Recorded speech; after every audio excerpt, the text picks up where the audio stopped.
Okay guys, let's continue the disassembly of the front suspension on my Ram 2500. This is a two-wheel drive model, so this will differ from the 4x4 just a little bit. So as you can see, I have taken off a few other things. You can look out for my videos for the tie rod ends and stuff like that, or I may include in this video. I haven't decided yet, but anyways, let's continue on with this. I am going to go ahead and undo the shock absorber. So first I am going to undo this top bolt right here. This is a 19mm, and then in order to keep this from spinning, you may have to put a 9mm on the top here. Once I have that bolt off, there are two more nuts at the bottom right here on the lower control arm to the shock. So these nuts are 13mm. So after you undo that top one, you'll undo these bottom two here, and this will just fall right out. All right guys, after you get that shock out of there, you're going to want to undo your upper control arm. Now I think it's best to attack the castle nut in here first. Take out that cotter pin and the castle nut to this upper control arm ball joint. Mine is pretty messy, but I'm going to go ahead and take off that castle nut first, and then I'm going to go ahead and take off these two nuts and get out the bolts so I can remove this upper control arm. I believe these are 24mm. Alright guys, so that castle nut is pretty easy. You can get that off just with a regular wrench once you get that cotter pin out. Mine was a 21mm. By the way, I had to jack up my knuckle with my jack from the lower ball joint, because without jacking up, the upper control arm is too close to the frame of the truck right here, and you can't put in a wrench or anything. You basically don't have enough room, so I had to jack it up in order to get that 21mm castle nut off. So now it is time to get my 24mm and undo these two nuts so I can take out this upper control arm. Then we can hit that lower ball joint. I almost forgot guys, before you start undoing these 24mm bolts, it'd be a good idea if you pop this upper ball joint right here. This is what I use. This is my pickle fork set. This one right here just takes a few whacks and it's good to go. So don't forget about that upper ball joint. Alright guys, we got the upper control arm out. You can see it right there. Now we are left with trying to get rid of this knuckle. I'm going to take mine out and kind of sand it down and paint it with some Steel It. So I want to completely remove mine, and if you're replacing the upper control arm and lower control arm, you're going to have to do the same thing. Well, in removing it. So to remove it, we just have this one nut right here. On mine it is a 30mm. So when I get out my ratchet, and hopefully I can bust this thing loose. Alright guys, do you see a problem here?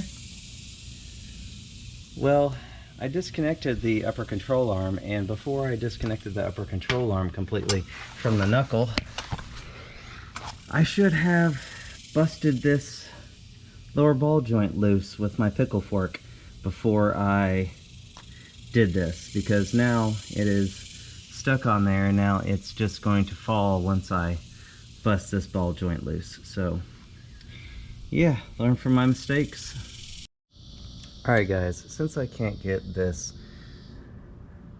knuckle off, since I can't disconnect the lower ball joint, I think I'm just going to go ahead and take off the entire lower control arm and separate it somewhere else, because I'm in my driveway and it's kind of late at night and I don't want to be hammering on this right now, and tomorrow I'll probably just hammer it in my backyard just to be a little bit more quiet. If you still have your upper control arm connected, I would definitely bust the upper control arm or the upper ball joint and the lower ball joint first.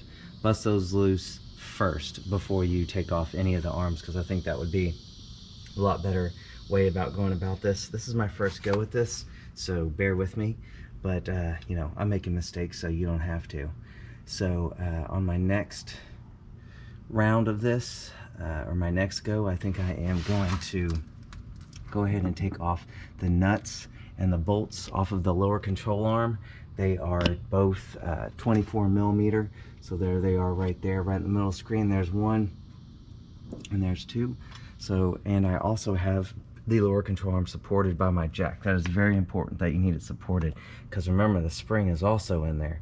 So just make sure that it is supported with the jack, and I'm gonna go ahead and bust these 24 millimeters loose. Alright guys, I have both nuts off of the lower control arm, so it is free to lower down, and remember the spring still is in there, so you want to be careful and mindful of that. I'm just going to slowly let it down.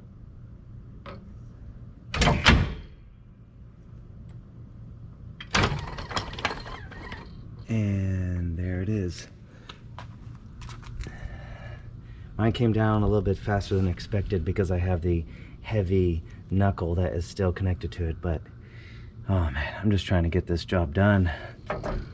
Alright, so now the spring is free, as you can see, and I can take this spring completely out once I move my jack out of the way. There it is, there's my spring and my truck. You can see the lower control arm is lowered down. Of course, I still have that mess to undo. I just have to take out these two bolts out of the lower control arm, and this whole control arm will come all the way out.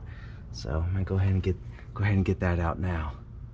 Looks like I need to do some power washing too. This thing is grimy.